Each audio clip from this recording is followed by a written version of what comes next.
après presque 2000 ans d'exil, tout à coup on voit, c'est clair, un retour en terre d'Israël. Du monde entier, les Juifs reviennent ici. Nous avons des prophéties très étonnantes sur la fin des temps qui sont en train de s'accomplir aujourd'hui sous nos yeux. Dieu avait promis, il y a cela des siècles, de ramener le peuple d'Israël dans son pays. Aujourd'hui, ils sont combien en Israël? Plus de 7 millions. Il y a un siècle, il y avait combien? Ils sont combien en Israël aujourd'hui? 6 millions, 7 millions? Plus de 7 millions, je pense. Il y a un siècle, il y avait combien? Quelques centaines de milliers.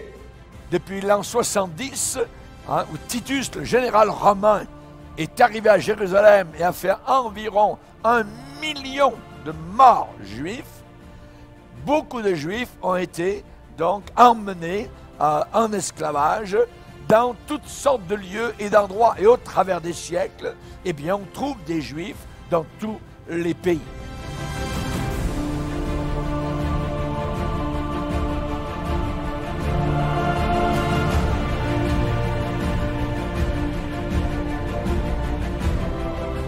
Le Ramban, l'Achmanide, au XIIIe siècle, il vient en Israël, il est expulsé d'Espagne, et arrive à Jérusalem, il veut faire Yom Kippour à Jérusalem. Combien de Juifs il trouve à Jérusalem? 3.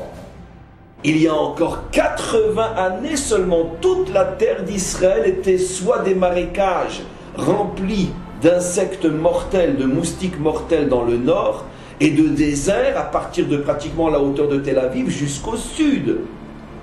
Tout le monde sait comment était cette terre il y a seulement 80 années. D'abord parce qu'à cette époque-là, on prenait déjà des photos. Deuxièmement, parce que tout le monde le sait. Et troisièmement, parce qu'on a encore suffisamment de Juifs qui ont vécu cette époque-là pour nous témoigner de l'état dans lequel cette terre se trouvait. Mais de toute façon, le monde entier le sait, puisque même les historiens non-juifs ont témoigné pendant des siècles et étaient stupéfaits de voir comment une terre qui avait été à ce point florissante pouvait être à ce point un désert ou un marécage.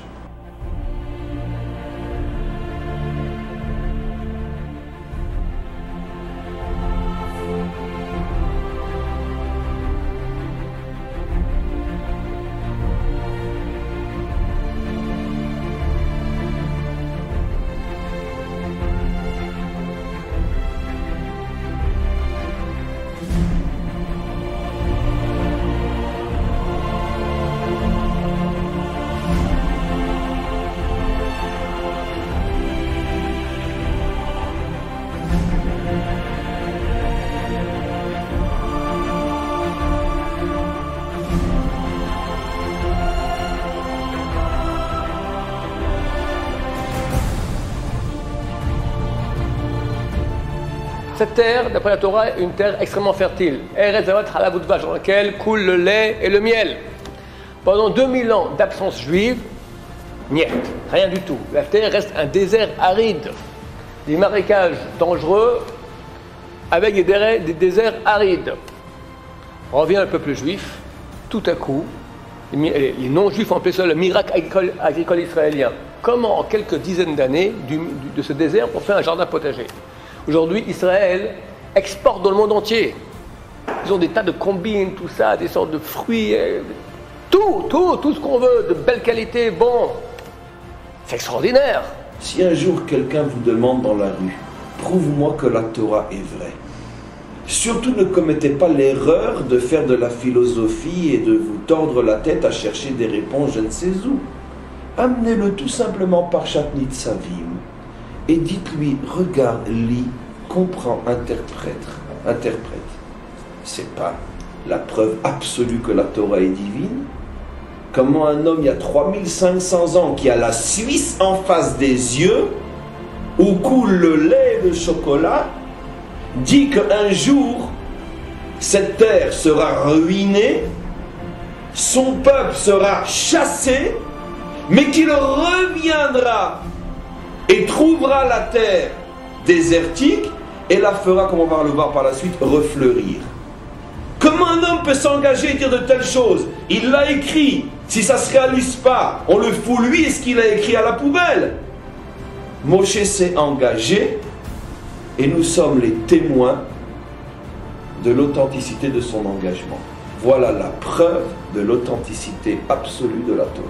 Miracle extraordinaire, les Juifs n'y croyaient pas. Pendant 2000 ans, alors tous les matins, sache, un beau jour, Dieu aura pitié de toi, mettra un terme à ton exil. Les Juifs n'y croyaient pas. C'est tellement long, où que tu sois, il te ramènera. Il te ramènera, l'Éternel ton Dieu, dans le pays qu'auront possédé tes pères. Tu le posséderas à ton tour et te rendra florissant et nombreux plus que tes pères. La renaissance miraculeuse d'Israël depuis le 14 mai 48 est quelque chose de prophétique. De prophétique. Notre génération qui a vu cela. Et le Seigneur dit, la génération qui verra cela ne passera pas. Et quand vous verrez le figuier refleurir, Jésus a dit, c'est la génération de la fin. Oui. Ça, mesdames, messieurs, c'est extraordinaire.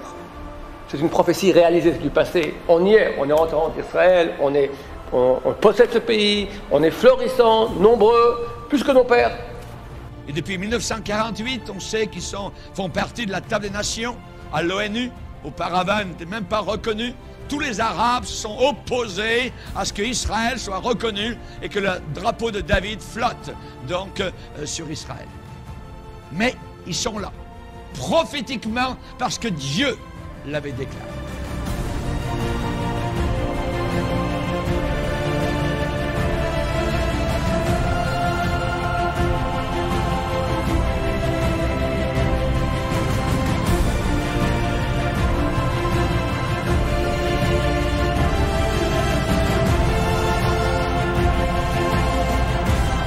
N'oubliez pas que Israël est l'horloge de Dieu. J'ajouterai horloge prophétique du Seigneur.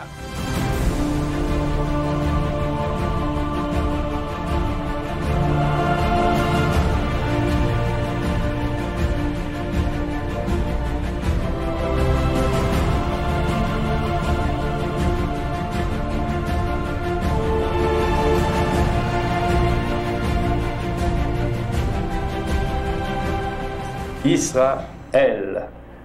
Israël, c'est un nom très spécial. C'est le seul nom d'un pays au monde qui porte le nom de Dieu. Parce que El, c'est le diminutif de Elohim. Et dans la Genèse, chapitre 1, verset 1, il est écrit en hébreu Bereshit bara Elohim et hashamayim ve'haaretz. Au commencement, Dieu, Elohim, créa les cieux et la terre.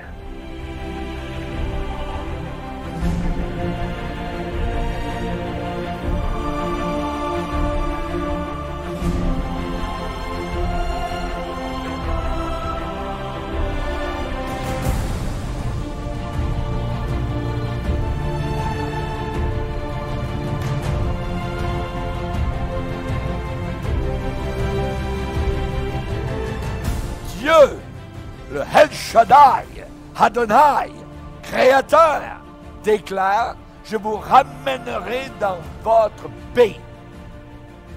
Et cela, il le dit aux Israélites. C'est Dieu qui parle.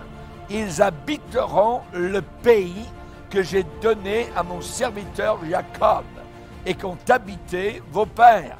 Notre projet, c'est le projet de Dieu sur terre. C'est pas notre projet. C'est le projet de Dieu sur terre.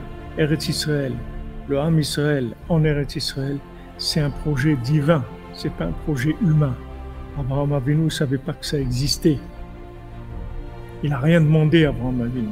Il vivait normalement. Hachem lui a dit, attends, j'ai un cadeau pour toi. J'ai quelque chose de merveilleux. Tu ne peux même pas imaginer ce que c'est. Combien il lui a fait de louanges sur Eretz Israël. Tu sais, wow, j'ai quelque chose d'extraordinaire à te donner, mais une merveille, quelque chose, une splendeur, la racine de tout ce qu'il y a dans le monde, une terre de miracles, une terre de merveilles, une terre extraordinaire. Il lui a fait chérir la terre d'Israël. Et c'est un projet divin.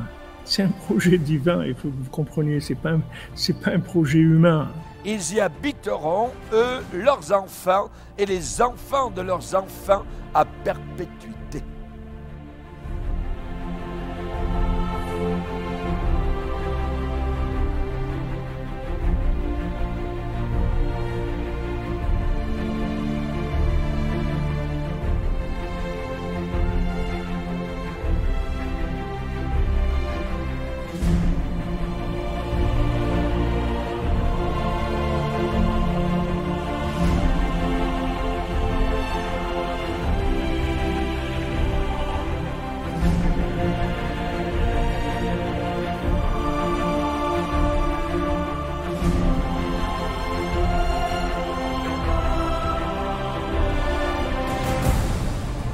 c'est notre terre, c'est tout.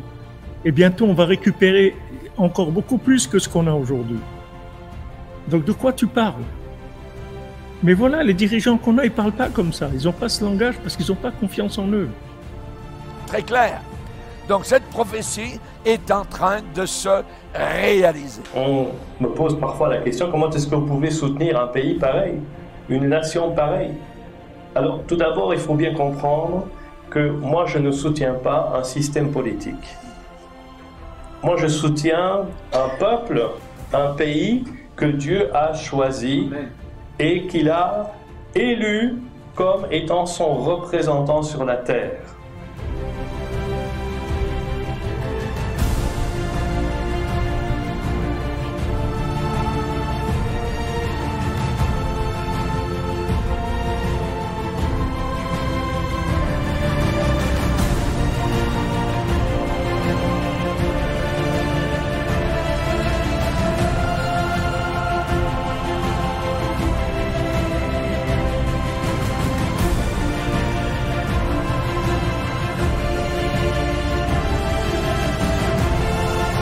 Amis, nous devons bénir ce que Dieu a béni. Nous devons aimer ce que Dieu a aimé. Nous devons prier pour Israël. Nous devons prier pour la paix de Jérusalem. Et Dieu a dit au sujet d'Israël, dans Deutéronome chapitre 7 et verset 6, « Car tu es un peuple saint pour l'Éternel ton Dieu.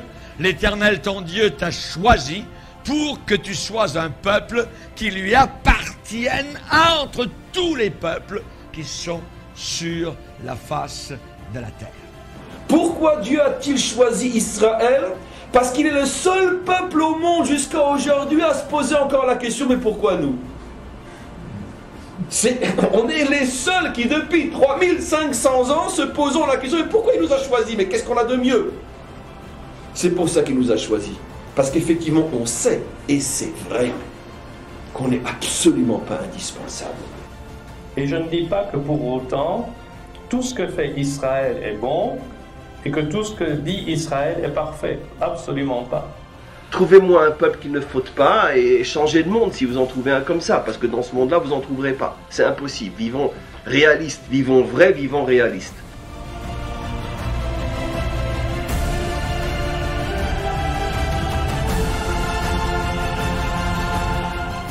Mais ils ont, premièrement, un ennemi. Un ennemi satanique. Il y existe un ennemi satanique d'Israël. Le Hamas, avec des milliers de terroristes, près de 3000, sont entrés comme des meutes d'assassins meurtriers dans plusieurs villages et kibbutzim et villes comme Sderot et ont voulu massacrer tout le monde. Près de 3000 terroristes du Hamas vont de maison en maison, tirant sur tous leurs habitants, hommes, femmes, enfants, les mutilant, brûlant leur corps, parfois alors qu'ils étaient encore vivants, les torturant, les égorgeant. Ces images d'apocalypse, ces images de Shoah, et je pèse mes mots. Le Hamas, justement, eh bien, nous referons le 7 octobre. Voilà ce qu'affirme le Hamas par la voix d'un des membres du bureau politique de l'organisation. Écoutez. إسرائيل دولة لا مقام لها على أرضنا، لذلك احنا لا نخجل من نقول ذلك بكل قوة. إنه إسرائيل لازم نأدبها، وحنأدبها مرة ثانية وثالثة، ومش هذا حتكون طوفان الأقصى أول مرة، لا حتكون ثانية وثالثة ورابعة، لأنه احنا لدينا إصرار ولدينا قرار ولدينا إمكانيات. Donc d'une certaine manière, il est réaffirmé qu'Israël doit disparaître. Vous faites le travail de journaliste, puisque vous témoignez d'une réalité, d'un état d'esprit qui existe à Gaza et chez les Palestiniens, de cette haine absolue des Juifs. Il faut se mettre à la place d'Israël, sinon on ne comprend rien. Israël a subi un pogrom. La Shoah bis plus Oradour. La Shoah par balle plus Oradour. La vérité est claire, il faut accepter la vérité. Des femmes, des jeunes filles ont été violées, ont été massacrées, des bébés ont été tués, ont été brûlés. Je pourrais continuer la liste des atrocités, c'est quelque chose d'incroyable. Depuis la Shoah, nous n'avons jamais vu autant de Juifs tués en une journée, mais tués aussi avec une brutalité hors du commun. Hamas est une organisation de mort. ils aiment la mort. Et c'est une organisation de terreur démoniaque et satanique. Derrière tous ces gens-là, que ce soit la Hezbollah, que ce soit le Hamas, hein, il y a Satan. Il y a les puissances diaboliques. Lorsque j'ai parlé aux rabbins qui identifient les corps à la morgue, ils m'ont dit qu'ils n'avaient jamais vu de telles blessures sur des corps. Donc tout d'abord, les gens doivent admettre que ces atrocités ont été commises. Ce crime a porté atteinte à notre identité. C'est là où des gens ont pu penser à un rapprochement avec la Shoah. Mais là, les assaillants se sont comportés d'une façon telle qu'ils nous ont dénié notre condition humaine. Et je fais référence ici à ce qu'ils ont fait des corps des victimes, dépecés, coupés en morceaux, à tel point que la morgue israélienne eut du mal à les identifier et à comprendre de qui il s'agissait, si ce n'était pas par le mode de l'analyse de l'ADN. Et donc, il portait atteinte à notre identité humaine en tant que juifs. L'esprit d'Hitler, c'est l'esprit d'Amalek aussi. Amalek, ce sont des gens qui sont toujours contre Israël. Et le Seigneur déclare, il y aura guerre de l'Éternel contre Amalek de génération en génération. Vous savez particulièrement donc que la manière d'agir de ces Amalécites, la manière d'agir de Hitler, la manière d'agir du Hamas, eh bien, nous l'avons vu depuis donc quelques jours en 2023. Et comment agissent-ils? La Bible déclare, Dieu dit, souviens-toi de ce que tu as fait, Amalek, pendant la route, lors de votre sortie d'Égypte, comment il te rencontra dans le chemin, et sans aucune crainte de Dieu, tomba sur toi par derrière, sur tous ceux qui se traînaient les derniers, les femmes, les enfants, les vieillards. Voyez, ils ont attaqué en premier les innocents, qui n'étaient pas armés, se traînaient les derniers pendant que tu étais fatigué et épuisé toi-même. C'est la manière, voyez, d'agir du Hamas.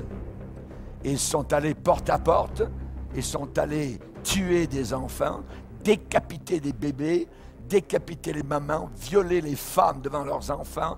Ils ont fait des choses inimaginables dans ce pays. Je crois que depuis le 7 octobre, ce qui détonne et qui différencie cette guerre de toutes les autres opérations, qui n'étaient que des opérations, qui se sont d'ailleurs terminées en queue de poisson la plupart du temps, c'est que là, donc, Tsahal et Israël ont affaire à une guerre qui a été qualifiée par sa paire et certains politiciens israéliens de deuxième guerre d'indépendance, une guerre pour l'existence même d'Israël, car ce qui est en jeu, c'est pas simplement de ne plus avoir comme voisin un voisin impossible qui s'appelle le Hamas et qui a d'ailleurs déjà annoncé depuis le 7 octobre que dès qu'il le pourrait, il recommencerait des raids de ce genre.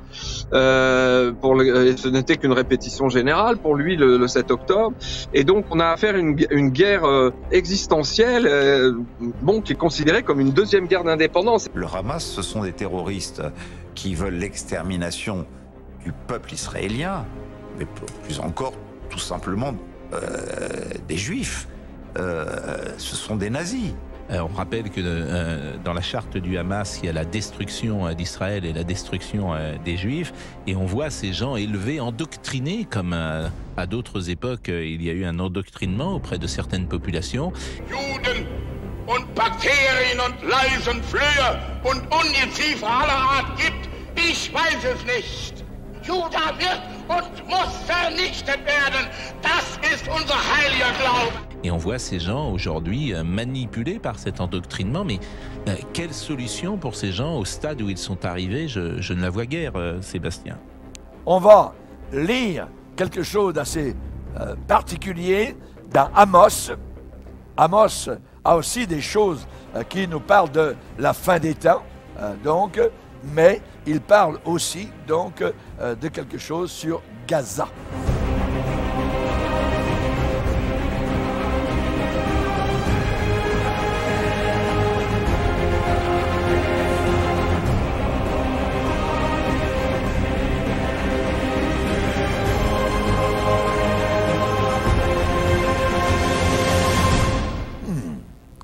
C'est assez, je dirais, particulier. Donc, il peut y avoir plusieurs accomplissements de prophétie, on le sait dans la parole de Dieu, mais se pourrait-il que ce que nous lisons aujourd'hui pourrait être une partie d'accomplissement. Dieu le sait.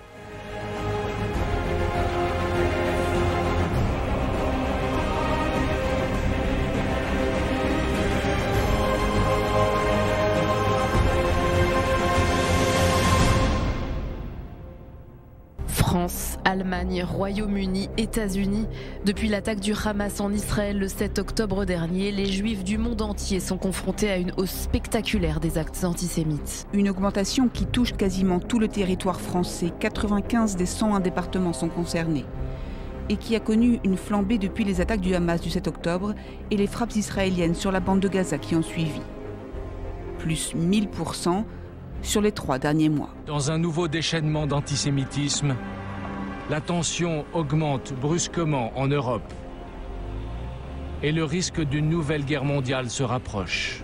Certains juifs d'Europe réalisent que pour eux, le compte à rebours a commencé.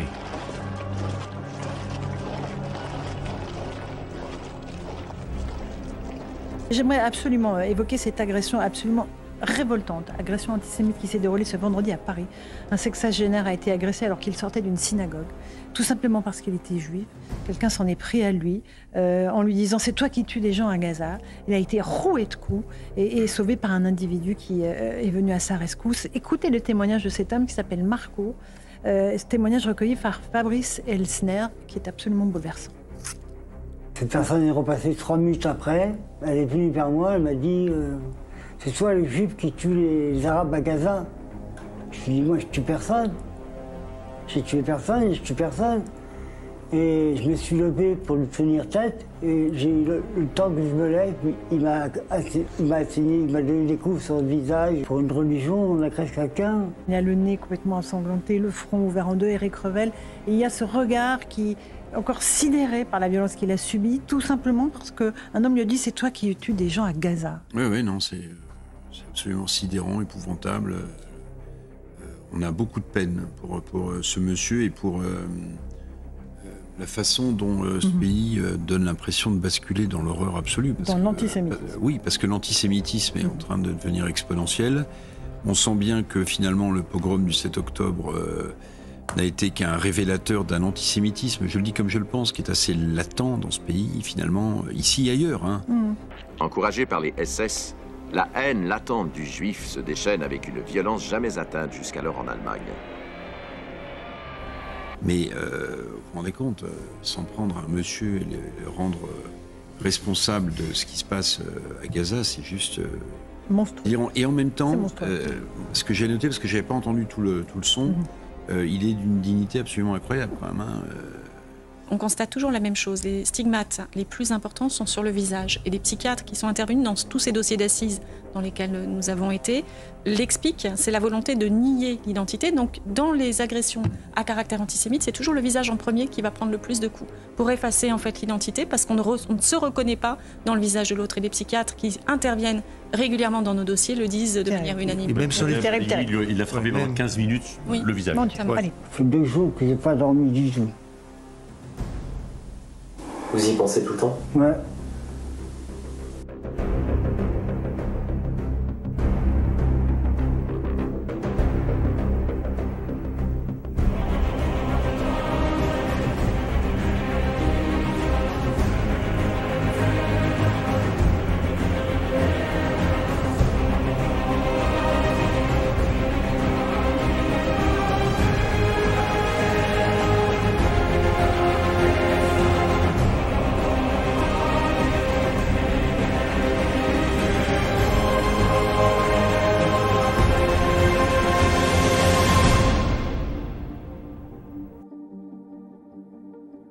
Les Juifs sont nos frères aînés. Et donc, à chaque fois qu'il arrive quelque chose aux Juifs, les chrétiens sont pas loin. Les Français sont pas loin. Je suis désolé, moi je suis un ardent partisan d'inscrire dans la Constitution le fait que nous sommes un pays de tradition judéo-chrétienne. Mais je le dis franchement, Je le dis franchement, parce que le judaïsme, c'est pas quelque chose qui est importé. Le judaïsme concourt à l'expression de notre identité à nous, Français et Françaises. C'est-à-dire, le judaïsme participe au cours le plus intérieur de notre histoire, d'accord ? Et que lorsqu'on s'attaque au judaïsme, on s'attaque véritablement à la France. Je suis aussi convaincue pour ma part que le pogrom du 7 octobre a été un révélateur. Alors, un révélateur pour les gens qui combattent l'antisémitisme depuis des années, on n'est finalement pas surpris. Là où on a été un peu surpris, c'est qu'on se serait attendu de manière assez légitime à ce qu'il y ait un peu d'empathie générale vis-à-vis de la communauté juive, et ce n'a pas du tout été le cas. Et au contraire, on a eu une espèce de catalyseur de l'antisémitisme qui a totalement explosé. La société allemande s'habituait de plus en plus aux persécutions contre les Juifs. Les gens étaient sans cesse confrontés à cette violence, pratiquement chaque jour. Les Juifs étaient chassés des piscines publiques, plusieurs Juifs sont frappés dans la rue. En 1935, il y a déjà eu une longue période d'antisémitisme qui va prendre fin avec les lois de Nuremberg. Quelle est la différence? Parce que souvent on entend, moi je suis pas antisémite, je suis antisioniste. Il peut y avoir une différence. Moi je ne suis pas de ceux qui disent que tout antisionisme est antisémitisme.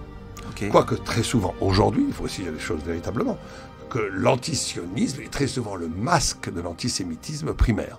Bon, d'abord, il faut qu'on sache qu'est-ce que c'est que le sionisme. Le sionisme, c'est le retour à Sion. C'est le retour des Juifs à Sion dont il est parlé des centaines de fois dans la Bible. L'accomplissement d'une prophétie biblique. Exactement, de beaucoup de prophéties, parce qu'on en parle dans Ésaïe, Jérémie, Ézéchiel, dans presque tous les livres. Le mot sioniste veut dire tout simplement ceux qui reconnaissent leur terre, le retour à Tzion. Tzion, c'est le nom de Jérusalem, qui s'appelle Tzion. Le mot sioniste veut dire revenir sur sa terre. C'est-à-dire quelqu'un qui fait ça, alias, c'est un sioniste. Même si de façon idéologique, il ne le vit pas comme étant ce que les médias en ont fait.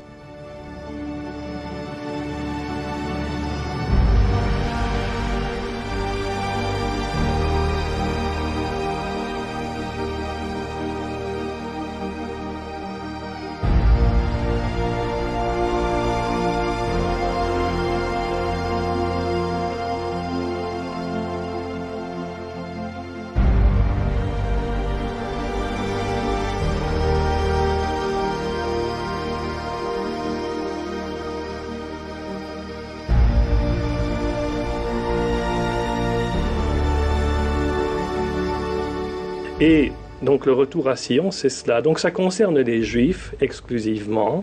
Donc quand on se dit antisioniste, on est quand même contre les Juifs. Maintenant, ce n'est plus un antisémitisme religieux, puisque l'humanité officiellement ne croit plus en Dieu. Ça reste quand même individuel, mais c'est plus... Les nations ne sont plus religieuses. La race, plus personne ose se prétendre être la race supérieure. Qu'est-ce qui reste pour diaboliser les Juifs? La nation, la terre. Oui, est-ce que c'est pas un nouveau mot qu'on utilise parce qu'on n'a pas trop le droit de se dire antisémite? C'est quand même interdit normalement dans certains pays. Mais antisioniste, on a le droit, ça. Ah ben oui, et c'est la même haine derrière, mais on a le droit. Exactement, parce que pour moi c'est encore pire, parce que être contre les Juifs dans le sens qu'on veut les empêcher de rentrer à Sion, donc on est quand même contre eux, mais en plus on est contre le plan de Dieu pour eux, puisqu'il est clairement défini dans la Bible.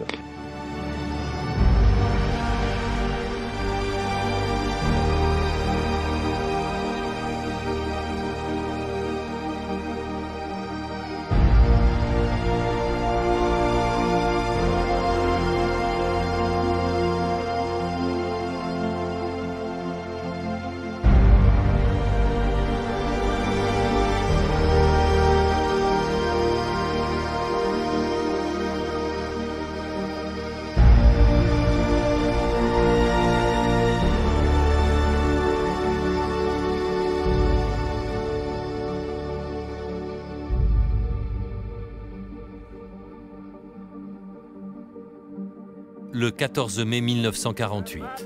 Je déclare ainsi la création de l'État d'Israël. Les gens dansaient dans les rues. Ben Gourion se sentait seul et inquiet. Il m'a dit, tu vois ces gens, aujourd'hui ils dansent, demain ils devront se battre. Cet antisionisme qui est le dernier visage de l'antisémitisme, peut-être plus pernicieux que jamais dans l'histoire, parce qu'au moins avant, on appelait le chat par son nom, on disait les Juifs, on n'aimait pas les Juifs. Le judaïsme pour les chrétiens, ou la race juive pour le nazisme. Maintenant, c'est beaucoup plus pernicieux puisque on ne prononce pas le mot juif. Maintenant, c'est l'antisionisme et surtout, ça n'a rien à voir, bien sûr, avec l'antisémitisme. Et donc, c'est pour ça que c'est finalement un antisémitisme beaucoup plus sournois, donc beaucoup plus dangereux que tous les autres. Je pense que l'antisémitisme prend de nouveaux visages et on le sait, on le commente depuis déjà plusieurs années en France. Bien sûr qu'il y a un antisémitisme qui s'est greffé sur de l'antisionisme et je dirais sur des positions qui sont des positions visant à considérer que Israël ne serait pas une démocratie ou un État légitime.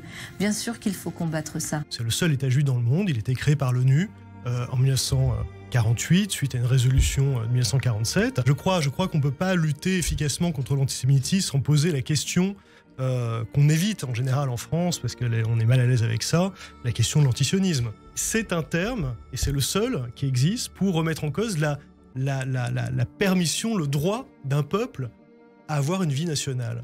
On peut critiquer la Russie, il n'y a pas de mot pour dire on est contre le projet d'existence nationale russe.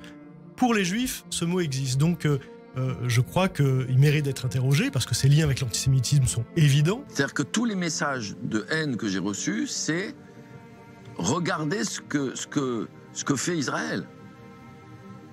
Et après, vous vous étonnez qu'on vous déteste. C'était ça. C'est fascinant quand même. Effectivement, oui, la parole antisémite, les actes antisémites explosent, la parole se libère, tout le monde se lâche finalement. Et même dans votre milieu, je crois, des avocats maintenant n'hésitent même plus sur les réseaux sociaux à afficher leur antisémitisme. Oui, il y a un lâchage complet, une libération de la parole antisémite incroyable, où on se retranche finalement derrière une haine viscérale d'Israël. Il faut montrer l'ennemi du doigt, affirme Hitler. La littérature nazie dépeint le juif comme le méchant responsable de tous les déboires de l'Allemagne. S'il n'avait pas existé, il eût fallu l'inventer. Aujourd'hui, nous sommes en présence d'un véritable antisémitisme politique qui émerge énormément sur les réseaux sociaux et nous avons tous les profils et même effectivement beaucoup de confrères sur les réseaux sociaux. Sur LinkedIn, je crois. Sur LinkedIn, même sur un réseau social professionnel qui n'hésite pas effectivement inlassablement à poster des tweets à caractère antisémite, bien évidemment en relayant une information qui est complètement erronée. Dès que les gens très bien dans une société rejoignent les fous, c'est là que ça devient la fin du monde. En Autriche, dans les années 20, une partie de la presse fait porter la responsabilité de tous les problèmes de la société sur une catégorie de la population en particulier, les Juifs. Cet antisémitisme qui s'exprime ouvertement et sans ambiguïté. Comme en témoigne ce journal, le Deutsche Volksblatt, le journal du peuple allemand, l'un des plus gros tirages à Vienne. Dans cet article, le quotidien évoque les dégradations économiques dont les Juifs sont responsables. Je voudrais juste rappeler que aujourd'hui, être pro-palestinien, c'est condamner le Hamas, parce que ça ne fait pas du bien aux Palestiniens. L'antisionisme, c'est les gens qui ne veulent pas que l'État d'Israël existe. Et l'antisionisme et de l'antisémitisme, c'est pareil aujourd'hui. Faut arrêter avec ces conneries, c'est pareil. Aujourd'hui, on sait que c'est cet antisionisme viscéral qui est le vecteur des propos antisémites et qui souvent sont le préalable à des actes d'agression et à un passage à l'acte soit criminel, soit délictuel. On ne va pas revenir sur les horreurs qu'on a vues et beaucoup qu'on n'a pas vues à la télé. Mais ne mélangeons pas tout ça. Et surtout, je voudrais juste rappeler que aujourd'hui, se planquer derrière une envie de défendre les Palestiniens et descendre dans les rues pour manifester, venez, on appelle ça comme ça doit être appelé, c'est de l'antisémitisme et rien d'autre. Souvent, l'antisionisme, être anti-israélien, c'est pour cacher son antisémitisme. Ça, il n'y a pas de doute là-dessus. Ça a été démontré, malheureusement, de trop nombreuses fois. Moi, j'ai pas vu un mec à Paris défiler pour les chrétiens de Syrie qui se font massacrer. J'ai pas vu un mec dans la rue où très peu de gens descendent pour le Tibet. C'est ce qui se passe en ce moment. Du fleuve à la mer, un slogan bien connu des militants pro-palestiniens qui l'arborent quasi religieusement sur leurs pancartes flanquées du drapeau palestinien. Cette phrase de ralliement devenue cri de guerre fait polémique. Du fleuve à la mer, la Palestine sera libre. Au lendemain des massacres perpétrés par le Hamas le 7 octobre dernier, des milliers de militants pro-palestiniens scandaient ces mots. Ce slogan de l'OLP a été adopté par le Hamas et appelle à l'élimination d'Israël et à la mort de tous les Juifs. Ce cri de ralliement est associé à la volonté d'anéantir Israël. Une pénalisation envisagée aussi par l'Allemagne et l'Autriche, pour qui cette phrase est un appel au meurtre. L'expression du Jourdain à la Méditerranée, née dans les années 60, est adoptée officiellement à la création de l'OLP en 64 comme principal objectif de l'organisation. En 2012, au 25e anniversaire du Hamas, le groupe terroriste adopte le slogan pour ses revendications territoriales couvrant Israël, Gaza et la Cisjordanie et l'inscrit dans sa charte, appelant explicitement à la destruction d'Israël.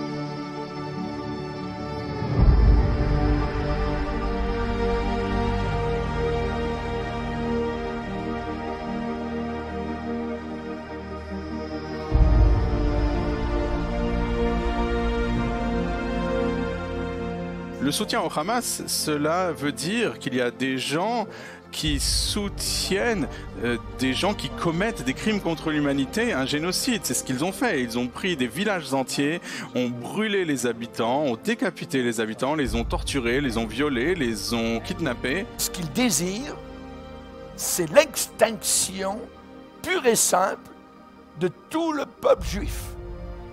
C'est l'esprit d'Hitler qui remonte à la surface. J'ai beaucoup d'amis en Israël. Il y a des gens qui ne sont pas forcément d'accord avec Netanyahou. C'est une démocratie, l'État d'Israël.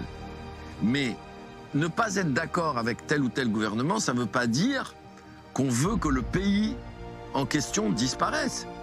Il y a des gens qui n'aiment pas Trump, ça ne veut pas dire qu'ils n'aiment pas Tennessee Williams ou Julia Roberts. C'est délirant quand même. Je veux dire, j'entends jamais un mec dire qu'il faut rayer les États-Unis de la carte parce qu'ils n'aiment pas Trump. Donc l'antisionisme, c'est bien la négation de notre pays et de notre peuple. Je devrais ironiquement vous féliciter parce que les personnalités qui acceptent en ce moment du showbiz de montrer leur solidarité avec Israël, il n'y en a pas beaucoup. C'est bien ce qui me navre, c'est presque un deuxième deuil. C'est-à-dire qu'il y a le premier, qui est celui qui frappe la terre de mes ancêtres et celle où je suis né. Je vais essayer de ne pas dire de bêtises, je vais vous dire parce que j'ai beaucoup de peine et beaucoup de colère. Donc je vais essayer de mesurer les propos, ce qui va expliquer probablement la lenteur de mon discours. Et je vous prie de m'en excuser. Donc il y a d'abord ça, ce deuil-là, ces images insoutenables qui m'ont fait pleurer, qui m'ont révolté. Et puis il y a un deuxième deuil qui arrive derrière et qui me met en colère, c'est celle du silence de ce qu'on appelle les people et que je trouve assez discret. Les mêmes qui s'empressent de poster un drapeau marocain quand il y a une tragédie naturelle au Maroc. Je les vois pas poster sur les réseaux sociaux un drapeau israélien et ça me navre. Voilà, alors je pense que c'est du mauvais clientélisme. C'est la peur de se fâcher avec une partie de sa clientèle. Mais alors là, ça nous ramène à ce qu'on appelle l'amalgame, puisqu'on nous dit depuis des années pas d'amalgame. Eh bien moi, j'en appelle aussi aux musulmans de France à montrer qu'il faut pas qu'on fasse d'amalgame et qu'eux aussi n'en fassent pas. Voilà, n'en fassent pas avec les juifs et avec le terrorisme. Si vous manifestiez de la compassion pour les juifs, vous vous exposiez à des représailles de la part de bandes de fanatiques nazis, de voyous. Vous étiez vous-même menacé. Les gens avaient peur. Les professeurs qui s'opposaient aux nazis ont été très vite exclus. Dès 1933, la propagande anti-juive s'intensifie et l'antisémitisme devient un outil. Le nouvel antisémitisme ne vient pas seulement de l'antisionisme, comme on nous le dit, c'est-à-dire de ce conflit importé entre Israël et la Palestine. Il vient aussi d'un antisémitisme culturel, structurel, qui puise cette judéophobie, pour reprendre le terme d'André Taguieff, au cœur même de textes sacrés. Vous avez vu qu'il y a eu un imam qui s'est fait condamner pour avoir littéralement tweeté un texte qui appelait à tuer les Juifs. Et donc il y a également cet environnement culturel familial qui peut pousser certains jeunes musulmans à proférer des insultes tout à fait naturelles à l'encontre des Juifs. Plus le temps passait, plus il y avait une radicalisation de la pensée anti-juive. Il y avait une certaine indifférence. Mais sous cette indifférence, il y avait une connaissance complète de ce qui arrivait aux Juifs. Et d'autant que l'on sait également, et là par exemple il suffit de lire la charte du Hamas, que la charte du Hamas elle-même s'argumente sur le protocole des sages de Sion, qui était un faux, naturellement reconnu par tous, qui accusait un grand complot juif, et que vous avez un livre qui est traduit maintenant en langue arabe d'une manière très commune, qui est Mein Kampf, et le culte d'Hitler est un culte qui aujourd'hui est revendiqué par de certaines également de ces populations. Je ne dis pas encore une fois toutes les populations, je ne dis pas tous les musulmans, je dis que ces musulmans, ces jeunes, en tout cas, beaucoup de cet antisémitisme qui est porté en bandoulière et qui est porté même en se réclamant d'Hitler, vient précisément de cet antisémitisme culturel. Der Völkerstreit oder Hass untereinander, wird gepflegt von ganz bestimmten Interessenten. Es ist eine kleine, wurzellose internationale Clique, die die Völker gegeneinander hetzt, die nicht will, dass sie zur Ruhe kommen. Es sind das die Menschen, die überall und nirgends zu Hause sind, die nirgends einen Boden haben, auf dem sie gewachsen sind, sondern die heute in Berlin leben, morgen genauso gut in Brüssel sein können, übermorgen in Paris oder mit in Prag oder in Wien oder in London und die sich überall zu Hause fühlen.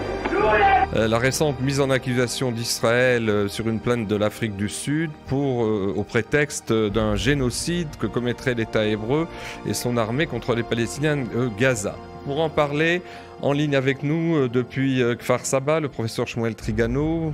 Shmuel, vous êtes philosophe, sociologue et auteur de plus d'une trentaine de livres publiés ces 4 dernières décennies sur l'identité, l'histoire, la sociologie et la philosophie juive, ainsi que sur le destin d'Israël, dont je cite l'un des livres en rapport entre autres avec notre sujet, Les frontières d'Auschwitz, la guerre d'Oslo et le nouvel État juif. En quoi ces dernières sessions qui ont été tenues les 25 et 26 janvier dernier à La Haye par la Cour internationale de justice, suite donc, je le disais, à une plainte contre Israël pour génocide déposée par l'Afrique du Sud, à l'encontre prétendu génocide à l'encontre du peuple palestinien de Gaza, constitue non seulement une farce juridique tragique, on pourrait dire, mais bien plus l'un des moments les plus paroxystiques de la délégalisation systématique de l'État juif sur la scène internationale, qui d'ailleurs avait commencé depuis de longues années et qui risque de se poursuivre notamment devant cette cour. Oui, il faut être conscient du fait que la source essentielle de cette accusation, c'est l'autorité palestinienne. À 15 km de Ramallah, il y a un pouvoir qui agit sous le prétexte de sa reconnaissance par les nations sur la scène internationale pour accuser et poursuivre Israël. Cela doit être dit parce que c'est souvent négligé. Nous avons là un syndrome qui définit parfaitement ce que j'ai défini moi-même comme l'antisémitisme global. Par global, j'entends la globalisation. Et là, c'est une nouvelle situation qui est, à mon sens, très inquiétante. Parce qu'en fait, il n'y a pas de recoin de la planète où Israël ne soit accusé. Et donc, il y a là quelque chose de tout à fait nouveau auquel il faut faire face. Vous souhaitiez revenir sur cette accusation portée par l'Afrique du Sud contre Israël, accusation de génocide devant la Cour internationale de justice. Alors de quoi la poursuite d'Israël, selon vous, Corinne, est-elle le symbole? Beaucoup de choses. Tout d'abord, on peut s'étonner de l'importance donnée à cette procédure lancée par l'Afrique du Sud par rapport à celle des plaintes déposées par les victimes de pogroms. Celle-là, on n'en entend jamais parler. Comme si ça n'existait pas. C'est un 2 poids 2 mesures qui ne surprend pas beaucoup contre de l'antisémitisme à minima d'atmosphère planétaire. Et atmosphère est un mot très euphémique. Mais c'est très significatif. Alors, significatif de quoi, justement? Je pense d'abord de l'inversion des valeurs et des mots. Les antisémites, sous couvert ou non d'antisionisme, cherchent depuis des années les moyens de transformer les victimes en bourreaux et de faire d'Israël la star du colonialisme, de la barbarie et de l'apartheid. Au mépris de toutes les horreurs qui se produisent dans le monde, les Ouïghours, les chrétiens d'Orient, les Ukrainiens, les Arméniens, les guerres d'Afrique, etc. La boucherie du 7 octobre, transformée en prétexte de génocide, et le stade ultime de cette stratégie pensée par l'Iran, ses proxys, et de manière plus large les islamistes, mais reprise par une série de pays du Sud global. Depuis toujours, nous sommes confrontés dans les organismes de l'ONU, du Conseil des droits de l'homme, du tribunal de La Haye, etc., à des accusations qui sont lancées d'ailleurs pas plus loin que de Jérusalem que Ramallah. L'autorité palestinienne est spécialiste. Elle profite d'un statut quelque peu juridique qu'elle a pour intervenir sur la scène internationale, où justement Israël est mis en jugement. Et donc ce jugement, c'est un tribunal inique qui crie jusqu'au ciel l'injustice qu'il propage. La notion de génocide, il faut une intention de détruire volontairement une population particulière en raison des caractéristiques de cette population. S'il est indéniable qu'il y a des victimes civiles à Gaza, ce que tout le monde ne peut que regretter, il est tout à fait clair qu'à aucun moment il n'y a eu volonté de détruire la population, de génocide. Et au contraire, on peut voir qu'Israël a cherché à essayer de prévenir... À minimiser, bien sûr. À minimiser les retombées de ces bombardements. Je ne suis pas sûr que les Russes en Ukraine, Bachar el-Assad en Syrie et d'autres aient fait la même chose. Et ils ne sont pas poursuivis pour génocide. Non. Poutine, il est poursuivi pour crime de guerre, pour l'enlèvement des enfants, c'est tout. Donc il y a bien une volonté de traitement particulier d'Israël.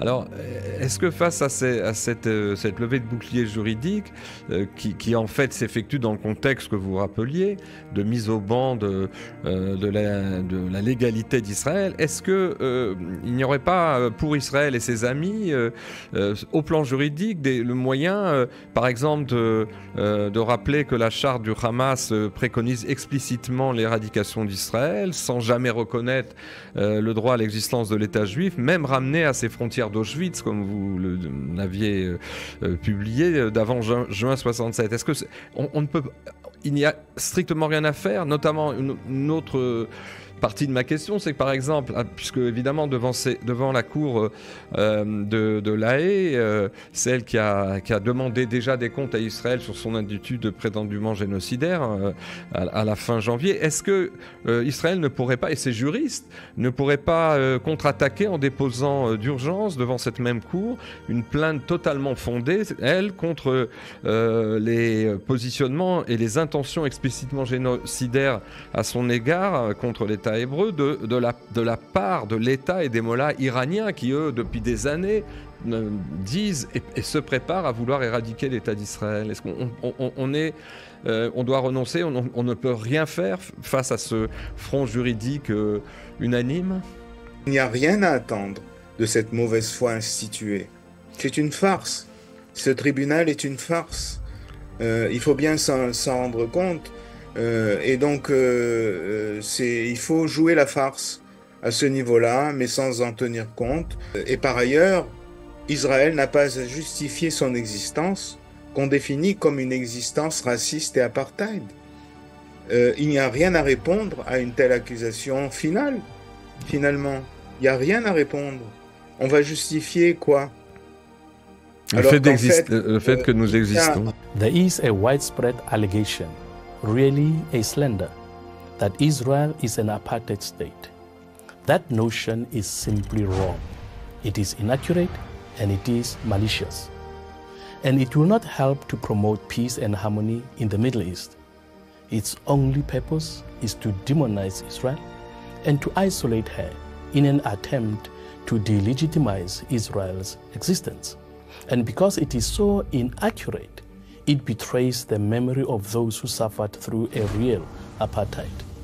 As a black South African who was born under apartheid in the administrative capital of South Africa, Pretoria, I know what apartheid is. I've experienced it.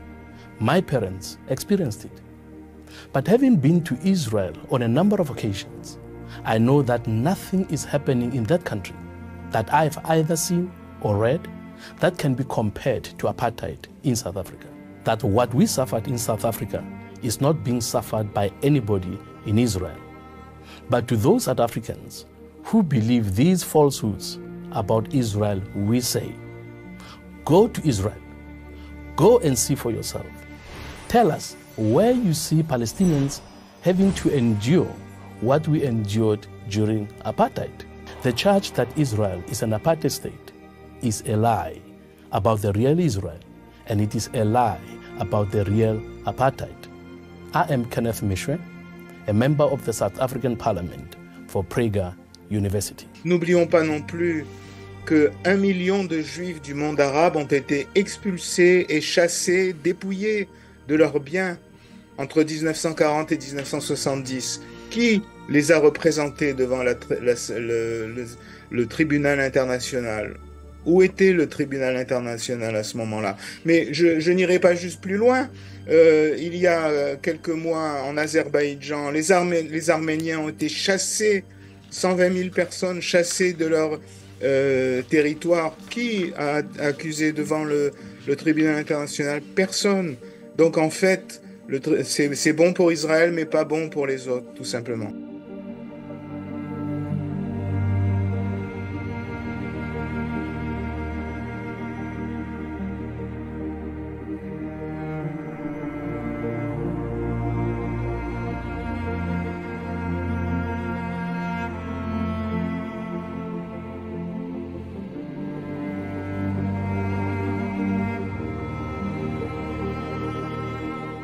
J'ai expliqué quelque chose de simple, c'est-à-dire que tous les médias français restent sur une question de proportion, oui. C'est-à-dire ils voient les destructions à Gaza et le nombre de morts, et de l'autre côté en Israël, et de là ils concluent qui sont les victimes et qui sont les agresseurs, ce qui est complètement faux, puisque Gaza tire sur Israël, pas moins que Israël bombarde Gaza. J'ai parlé de 10 000 roquettes, mais il ne faut pas oublier non plus les roquettes qui ont été tirées aussi avant. L'on fait 15-20 ans que le Hamas tire des roquettes par milliers sur Israël. Vous savez ce qu'on appelle avec ce terme un peu de tiftouf, il pleuviote des roquettes, mais chaque roquette qui tombe sur Israël peut faire des morts et des victimes et peut faire de la destruction. On n'en parle jamais dans les médias français. Je racontais comment je rentrais dans les sites des médias français où je voyais les dépêches. Dès qu'il y a un bombardement sur Gaza, il y a une dépêche.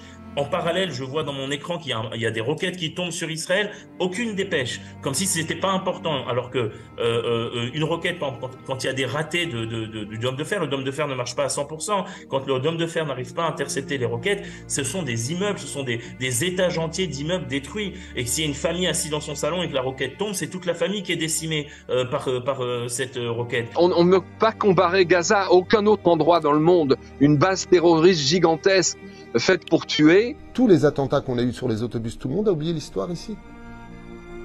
Vous savez combien la ville de Sderot a reçu de missiles avant qu'Israël ne réagisse? Vous connaissez le chiffre? 8000. 8000 missiles ont été lancés sur la ville de Sderot. Pas maintenant, je parle dans les années précédentes. Sans qu'Israël ne réagisse. Si ce n'est qu'à tuer les personnes en essayant de les hitmaked exactement là où ils se trouvent. Mais quand tu places tes bases dans les hôpitaux, dans les écoles pour enfants exprès, et qu'on voit que ça sort de là-bas, pour répliquer, faut tirer là-bas. Mais si tu mets des enfants là-bas, qui est le responsable de leur mort? C'est facile de venir avec des appareils photo ensuite et d'envoyer ça sur les réseaux sociaux. Jusqu'à quand ce mensonge aura lieu?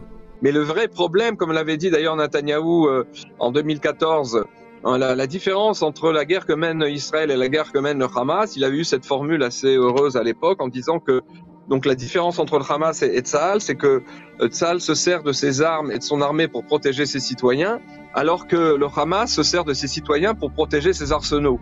Et je crois que ça donne bien la mesure de la difficulté d'aujourd'hui. Alors le fait qu'Israël fasse tout pour protéger la vie de ses citoyens, avec le dôme de fer, avec la discipline de la population qui va se cacher dans les abris, et ben ça c'est parce que nous voulons sauver nos vies. Mais de l'autre côté, nous avons une population qui veut nous tuer. Le Hamas tire ses roquettes sans discernement, c'est-à-dire il vise à tout prix les populations civiles, alors que Israël c'est tout l'inverse. Lorsqu'elle bombarde, des bombardements ciblés sur des cibles militaires qui font des dommages collatéraux, personne ne le nie, mais la vision est tout inverse, c'est-à-dire que si, Chas v'Shalom, j'ai envie de dire, nous n'avions pas le dôme de fer et nous n'avions pas cette possibilité d'avoir des sirènes et des abris, il y aurait eu aussi des dizaines de milliers de morts en Israël du fait de ces roquettes. Le Hamas se sert des populations pour se protéger, mais en même temps, il y a une grande surprise même au niveau du commandement intermédiaire et de toutes les unités qui découvrent que dans des maisons, dans de nombreuses maisons privées, pas seulement dans des écoles, dans des mosquées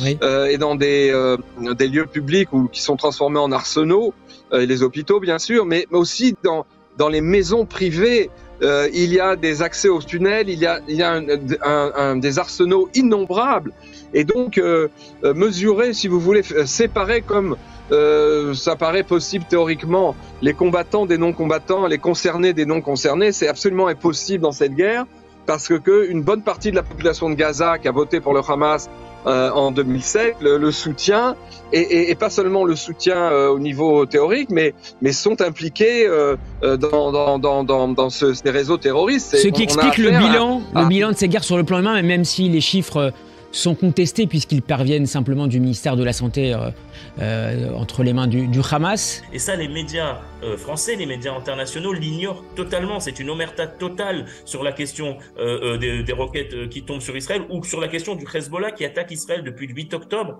Et là encore, c'est seulement lorsque j'ai vu le ministre de la Défense qui a parlé de détruire Beyrouth en riposte que tout d'un coup il y a une dépêche dans les journaux français. Le ministre israélien menace de détruire Beyrouth. Mais personne ne dit ce qui s'est passé depuis un mois et demi, que c'est le Hezbollah qui a ouvert une guerre, là encore, sur la frontière nord d'Israël. Il y a eu plusieurs victimes israéliennes à la frontière nord. Ce n'est rapporté nulle part dans les médias. Et c'est vraiment un j'accuse que j'envoie aux médias français, aux médias internationaux, d'ignorer totalement lorsqu'Israël est agressé, et de se rappeler de parler de ce qui se passe ici uniquement lorsqu'Israël riposte. Et que tout d'un coup, nous avons toute la victimisation autour des Palestiniens ou des autres voisins, qui sont, dans tous les cas, toujours les agresseurs. Jamais Israël n'a agressé aucun de ses voisins. Et ça, c'est complètement oublié, et ce n'est totalement pas rapporté dans les médias internationaux. Qui se félicite quand il y a des morts partout, quand il y a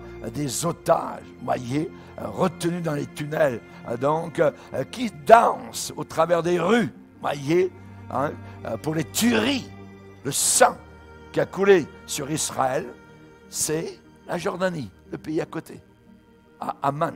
Voyez, on se réjouit à Yémen, dans leur capitale, à Sanaa.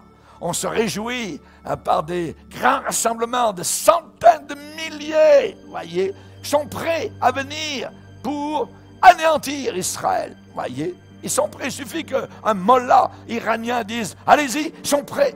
Voyez. Et là, particulièrement, donc, ces gens-là se réjouissent. Le drapeau palestinien brandit fièrement dans les rues de Téhéran, accompagné de cris de joie. Le pays est l'un des principaux soutiens militaires du Hamas. Alors, dans la capitale iranienne, on célèbre l'attaque d'Israël.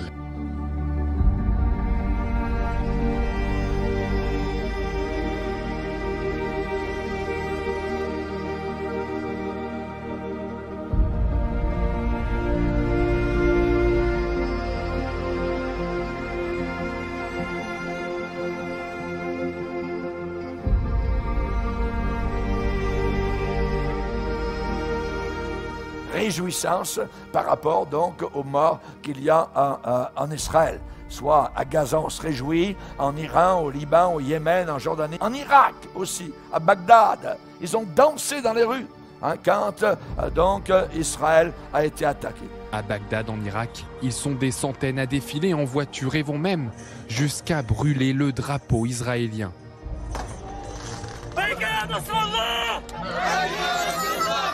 Scène similaire à Beyrouth, à l'occasion d'un rassemblement du Hezbollah libanais, l'un des principaux alliés du Hamas. Il s'agit d'une opération historique qui nous permettra d'anéantir l'entité sioniste, qui n'est pas seulement une force d'occupation, mais aussi un usurpateur. Face à un public conquis, Recep Tayyip Erdogan salue la foule, qui s'étend à perte de vue. Des dizaines de milliers de personnes rassemblées en soutien à la Palestine. 1 heure de discours et un message virulent adressé à Israël. Israël, nous vous déclarerons devant le monde entier criminel de guerre.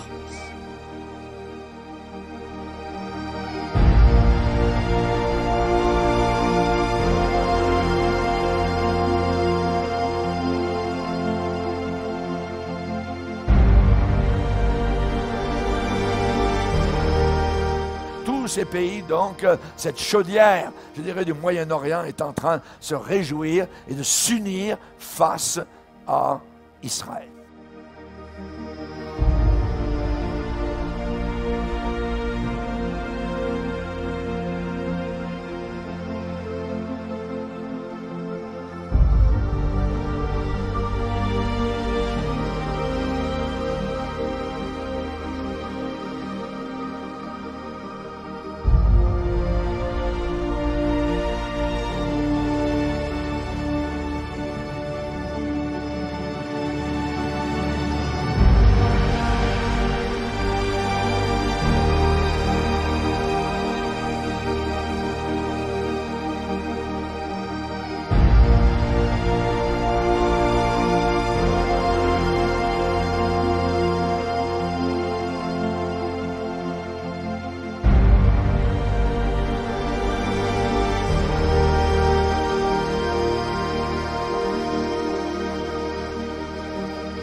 Ça vous indigne aussi quand vous voyez tout ce qui se passe dans le monde, dans les pays musulmans, le Yémen, le Soudan, en Iran, qui a finalement très peu de condamnations à l'ONU contre ces pays qui ne respectent pas les droits de l'homme. Ça vous indigne justement ce deux poids, deux mesures?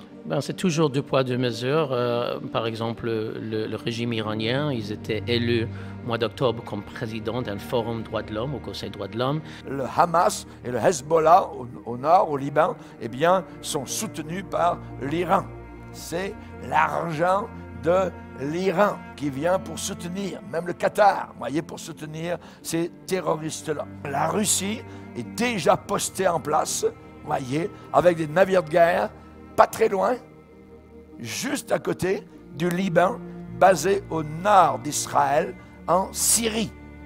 Dans le port de Syrie, Tartous, il y a des navires de guerre qui sont là, russes, prêts donc à descendre, puisqu'ils sont en coalition ensemble avec l'Iran. Donc, ne pensez pas que la Russie est pour Israël. Tout est en train de se mettre en place. La semaine prochaine, ou en 2 semaines, le 18 mars, le régime iranien sera président de la conférence de désarmement. C'est le pays qui est peut-être le pire violateur au sujet de armes nucléaires.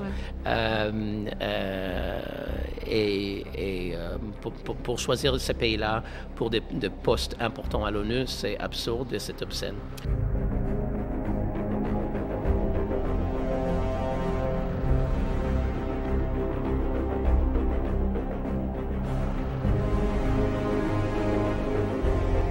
Quand on voit que UNRWA, vous savez, cette fameuse organisation qui ramasse des millions, des dizaines de millions, et aujourd'hui c'est sorti au grand jour, que les travailleurs qui travaillent là-bas, eh bien oui, travaillent avec les terroristes, eh bien oui, travaillent avec tout ça. Tout le monde le sait, mais tout le monde dit « no colosco ». Je ne connais pas, je ne reconnais pas. Vous êtes du collectif Action Avocat, un collectif qui réclame une commission d'enquête sur les fonds publics envoyés au profit d'organisations internationales dont l'UNRWA, l'agence onusienne consacrée aux réfugiés palestiniens. Agence, c'est désormais malheureusement avéré, qui est infiltrée par les groupes terroristes Hamas et Djihad islamique. Beaucoup de ces ONG malheureusement sont des complices du Hamas. On le sait pendant des années, à commencer par la pire d'entre elles, l'UNRWA. L'UNRWA, c'est le Hamas. Si vous voulez, à la base, l'UNRWA, c'est une intention qui est louable, c'est-à-dire s'occuper des réfugiés arabes de Palestine en 1948. Donc, il fallait pourvoir à leur éducation, à leur santé, les frais de nourriture, etc. Et en fait, l'UNRWA, c'est ce que je pense, c'est l'exception à l'exceptionnel à la fois. C'est l'exception parce que c'est la seule agence onusienne qui est dédiée à une seule catégorie de réfugiés au monde. Ça veut dire qu'il n'y a jamais eu de précédent dans l'histoire. Et c'est également le seul statut de réfugié qui se transmet de père en fils, de réfugié en réfugié. Voilà. Et vous avez aujourd'hui près de 6 millions de réfugiés arabes palestiniens. C'est-à-dire qu'il y a aujourd'hui plus de réfugiés qu'il y en avait en 1948. Absolument. Ils étaient 700 000 en 1948. Absolument. Oui, il faut rappeler que les Palestiniens sont le seul peuple au monde où le statut de réfugié en fait se transmet de génération en génération. On a aujourd'hui des arrière-petits-enfants de réfugiés. 75% des personnes qui vivent à Gaza sont inscrits par l'UNRWA comme s'ils étaient encore des réfugiés de Palestine. C'est-à-dire que la majorité des gens qui vivent à Gaza, quel est le message qu'ils reçoivent tous les matins? Eh bien, c'est un message qui leur dit « Gaza, c'est pas chez vous. Ne construisez rien à Gaza. Gaza vous sert pour récupérer votre véritable foyer qui est la Palestine du fleuve à la mer que les Juifs vous ont volé. » Alors imaginez que toute une région avec des gens qui de génération en génération n'entendent que cela toute leur vie. On vous a volé, vous devez libérer ce qu'on vous a volé, vous êtes des réfugiés, la guerre n'est pas finie. Et donc effectivement ce statut de réfugié qui se perpétue est un frein à la paix. Alors évidemment qu'ils se joignent au Hamas, bien sûr qu'ils commettent des massacres contre les gens qui à leurs yeux sont des gens qui leur ont volé leur pays qui leur appartenait. Et ils pensent que les imams dans les mosquées, l'islam, c'est ça le danger? Non, c'est l'UNRWA le danger. L'UNRWA est un élément plus dangereux, plus radical que tout imam, que toute mosquée, parce que, en fait, eux, sous les lettres de l'ONU, eh bien, sous cet acronyme, ils disent à la Palestine, ne faites jamais de compromis, ne faites jamais la paix, de génération en génération, continuez à vous battre jusqu'à ce que les Juifs n'aient plus d'État. Quand on comprend ce qu'est l'UNRWA et quel est le rôle de cette organisation, le fait que cette organisation, pendant des décennies, des générations, crée des organisations terroristes, fabrique des assassins, c'est le résultat immédiat. Quel est l'objectif de l'organisation? Son objectif, c'est d'assurer que la guerre de 48 ne se termine jamais.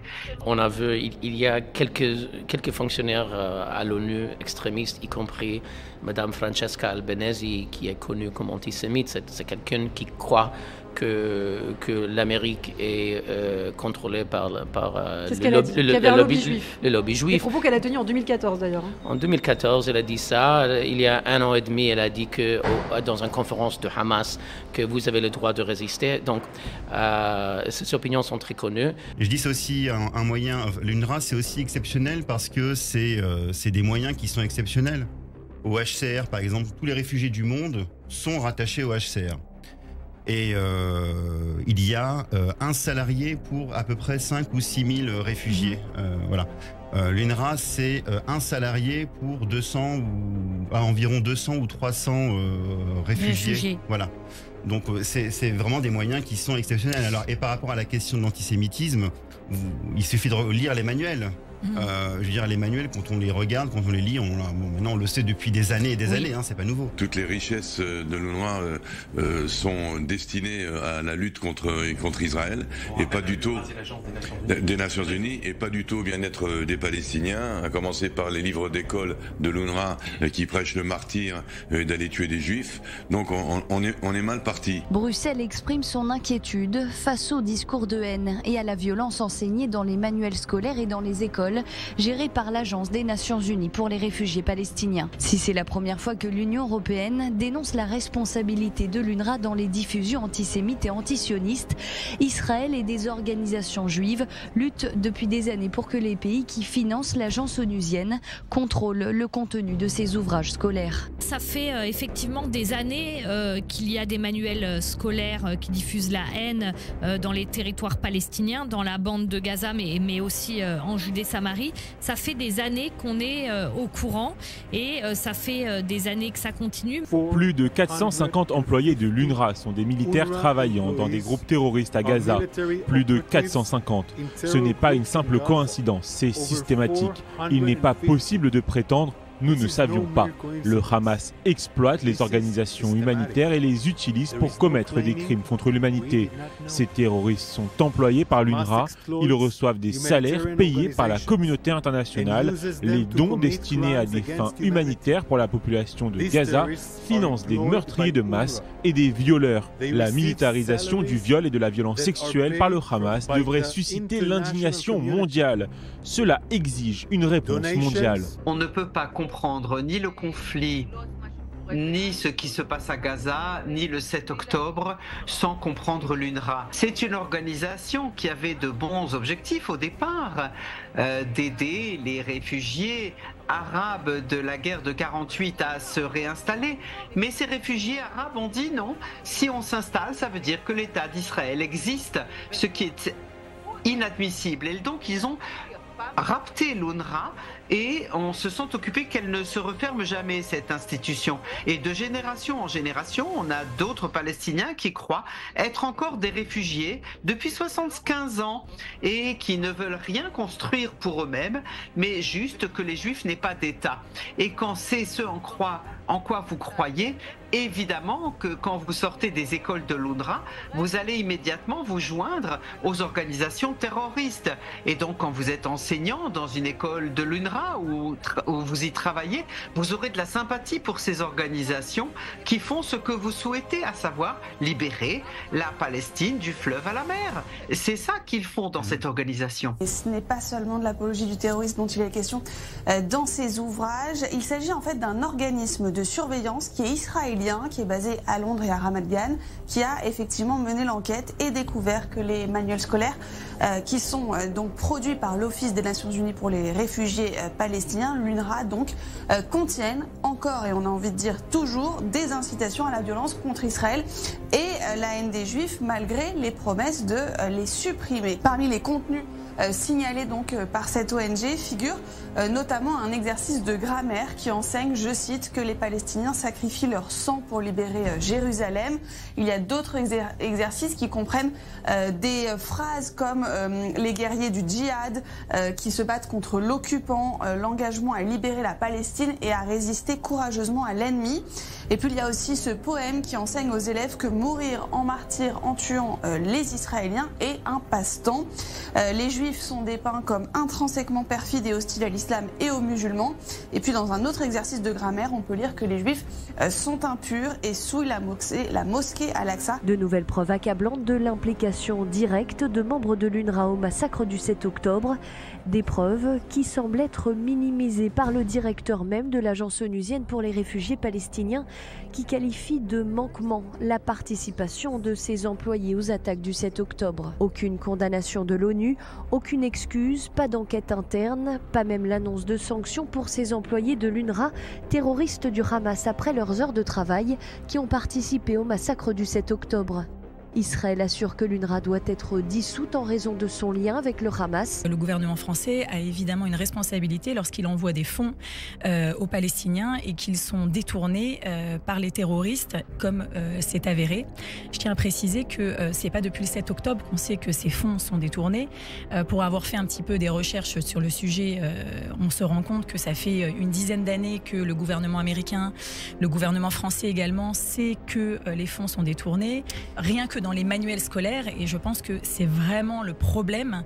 Il faut vraiment prendre les choses à la base. Si on éduque les enfants en leur inculquant que l'ennemi c'est le juif, pas forcément l'israélien, hein, l'ennemi c'est le juif et qu'il faut le détruire pour exister, on en arrive au résultat qu'on a aujourd'hui, puisque ceux qui ont attaqué Israël le 7 octobre, c'est évidemment les hommes du Hamas, mais c'est également des Palestiniens qui sont jeunes, hein, pour la plupart, qui ont une vingtaine d'années, sauf que l'UNRWA a été érigée post-création de l'État d'Israël, donc 1948.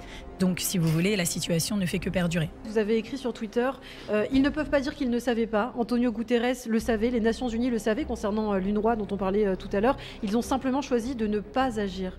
Hitler était convaincu que ni l'Europe ni les États-Unis n'interviendraient pour sauver les Juifs. Quelques jours après la conférence d'Évian, il déclara au sujet de cette rencontre « C'était honteux de voir les démocraties dégoulinées de pitié pour le pauvre peuple juif et rester de marbre quand il s'agissait vraiment d'aider les Juifs. » Pourquoi, selon vous, ont-ils décidé de se taire ?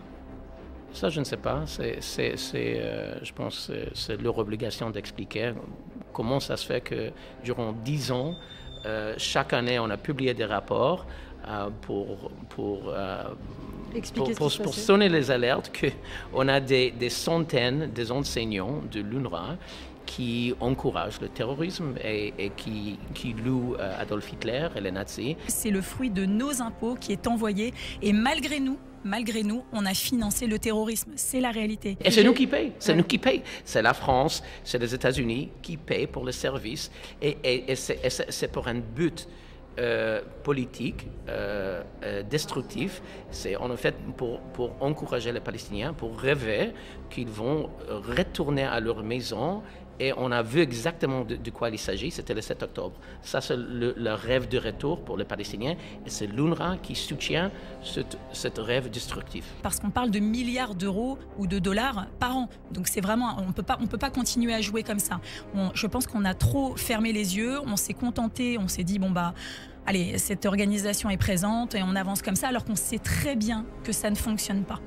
Fournir des armes, fournir les moyens de tuer, d'assassiner, d'égorger et de continuer à perpétuer le mensonge et le mal sur terre, c'est se rendre complice de ces meurtres.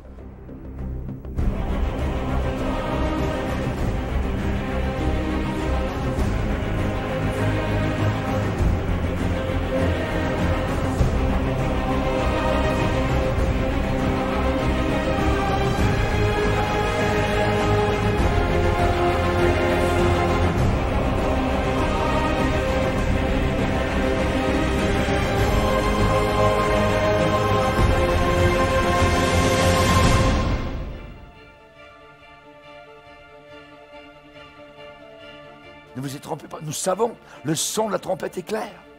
Très clair. Ne vous y trompez pas. Pourquoi Paul a-t-il dit ne vous y trompez pas? Parce qu'on pourrait se tromper.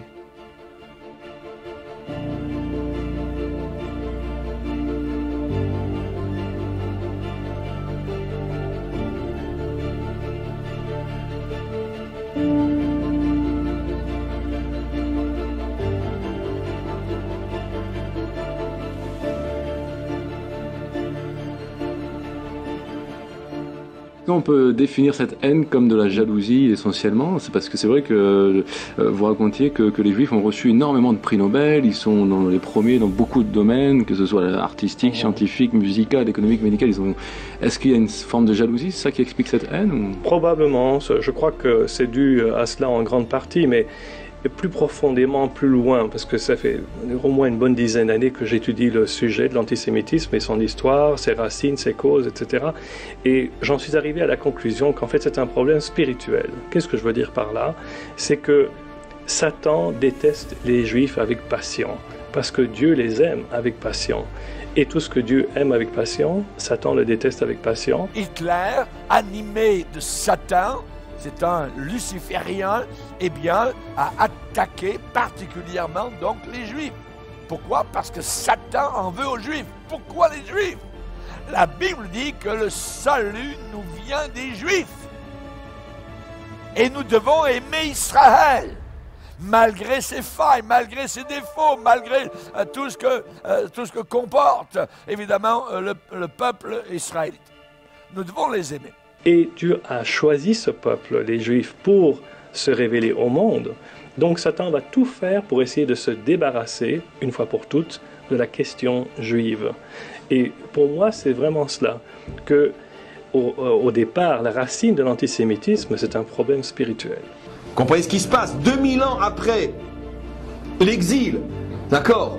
Après qu'on ait rempli les matelas d'Allemagne avec les cheveux de nos filles, ce peuple parle encore de résurrection et de Messie? Non, c'est impossible, insupportable. Cette judéophobie, je préfère utiliser ce terme parce qu'aujourd'hui, beaucoup de gens disent l'antisémitisme, ça concerne aussi les Arabes, c'est vrai. Mais au départ, le mot antisémitisme concernait exclusivement les Juifs. Mais en tout cas, pour ne pas faire de confusion, justement, c'est peut-être bien d'utiliser ce mot de judéophobie. Oui, parce que les Juifs ne sont pas les seuls sémites. Hein, exactement. Voilà, donc ça porte tout à fait. Les Arabes sont sémites aussi. Tout au long de l'histoire, les Juifs ont été persécutés. Il n'y a pas eu vraiment de période de trêve ou... Pas que je sache. Écoutez, ça s'est empiré, et malheureusement, il faut l'avouer, à partir du moment où le christianisme est arrivé sur la scène du monde.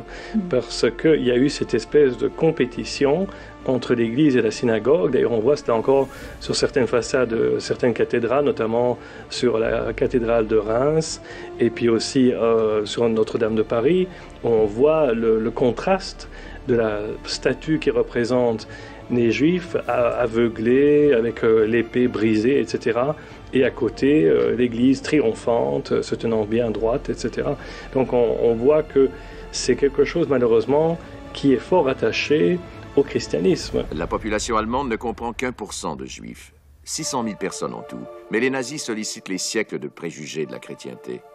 Qui ne connaît ces portraits de receleurs, de vieux usuriers juifs? Hitler veut faire du juif l'adversaire unique autour de qui chacun pourra cristalliser ses craintes et ses insatisfactions. Moi, personnellement, je voudrais que l'Église soit philo-sémite et non pas anti-sémite. Philo qui veut dire j'aime en grec. Alors il y a Philadelphie, alors il y a, ça veut dire j'aime, alors il y a les frères. Hein. Philéo, hein, je suis un philosémite. Et donc oui, malheureusement, l'histoire de l'antisémitisme remonte à très très longtemps et on ne s'en est toujours pas débarrassé. On voit qu'aujourd'hui, encore beaucoup de gens, surtout en Europe, ont des racines antisémites. Que si on demande à quelqu'un dans la rue, comme ça par hasard, qu'est-ce que vous pensez des Juifs, à brûle pour point, eh bien, on va être choqué de la réaction et de la réponse, bien souvent. Le problème aujourd'hui, c'est que, étant donné qu'il y a ce conflit en Israël, et que les médias ont tendance à toujours vouloir dépeindre Israël comme étant le coupable, le criminel, le fort, l'occupant aussi, qui écrase tout sur son passage, mais forcément les gens commencent à avoir cette opinion-là aussi. Et qu'on le veuille ou qu'on ne le veuille pas, nous sommes influencés par les médias, par les journaux. Comme on le sait, les évidences sont un petit peu comme une très très grande lumière. Elles aveuglent tellement ça brille et on ne les voit plus. Vous étiez aveugle, maintenant vous voyez, vous comprenez. Merci Seigneur, alléluia, gloire au Seigneur. Souvent Jésus va dire, n'avez-vous pas lu? N'avez-vous pas lu? Et particulièrement, donc on voit qu'aujourd'hui nous vivons dans un monde déchiré. Une époque qui prennent le blanc pour noir et qui disent que le noir c'est blanc, voyez, ainsi de suite, ils mélangent toutes choses. Hein, on sait particulièrement que le monde est divisé dans leurs pensées, tout autour de nous. Pendant des années, le Vietnam a été divisé, nord-sud. Aujourd'hui, la Corée, le même pays, la Corée du Nord et la Corée du Sud sont totalement divisés. Ils parlent le même langage, mais ils sont totalement ennemis. Hein. On a les pays de l'Est contre les pays de l'Ouest. Aujourd'hui, on voit qu'il y a cette bataille contre les Palestiniens et Israël. C'est une guerre, littéralement, le monde est divisé. Et au travers de la terre, il y a ceux qui prennent pour Israël et ceux qui prennent pour les Palestiniens. Nous, comme chrétiens, nous devons absolument prendre position pour Israël. Parce que ce livre est israélite. C'est ce livre israélite et juif qui m'a sauvé, qui m'a fait passer de l'enfer au ciel. Hallelujah. Jésus a dit, le salut vient des Juifs. Merci Seigneur pour les Juifs. Hallelujah. Et je bénis le Seigneur parce que ceux qui béniront Israël seront bénis. Ceux qui maudiront Israël seront maudits. Et Dieu ne peut pas aller contre sa parole. Je ne veux pas dire qu'ils sont des anges. Voyez, absolument pas. Mais Dieu a un plan avec eux et nous devons quand même prendre position, je dirais, pour Israël.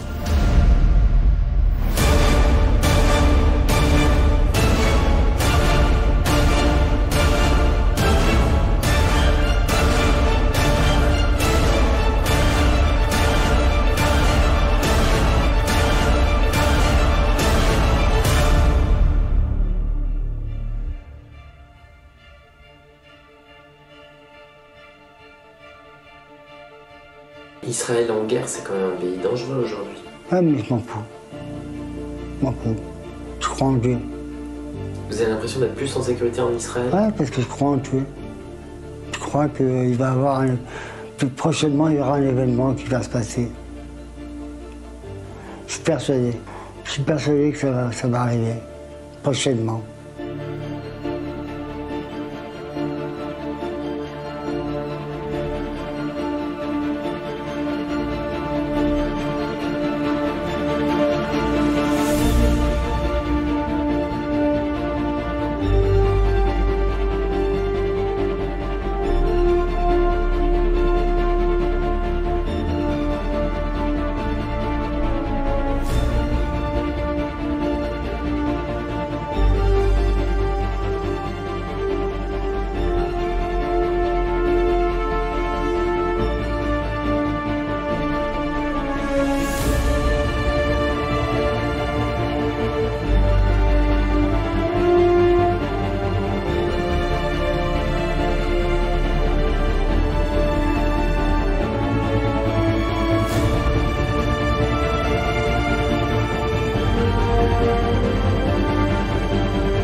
Israël ne sera jamais détruit.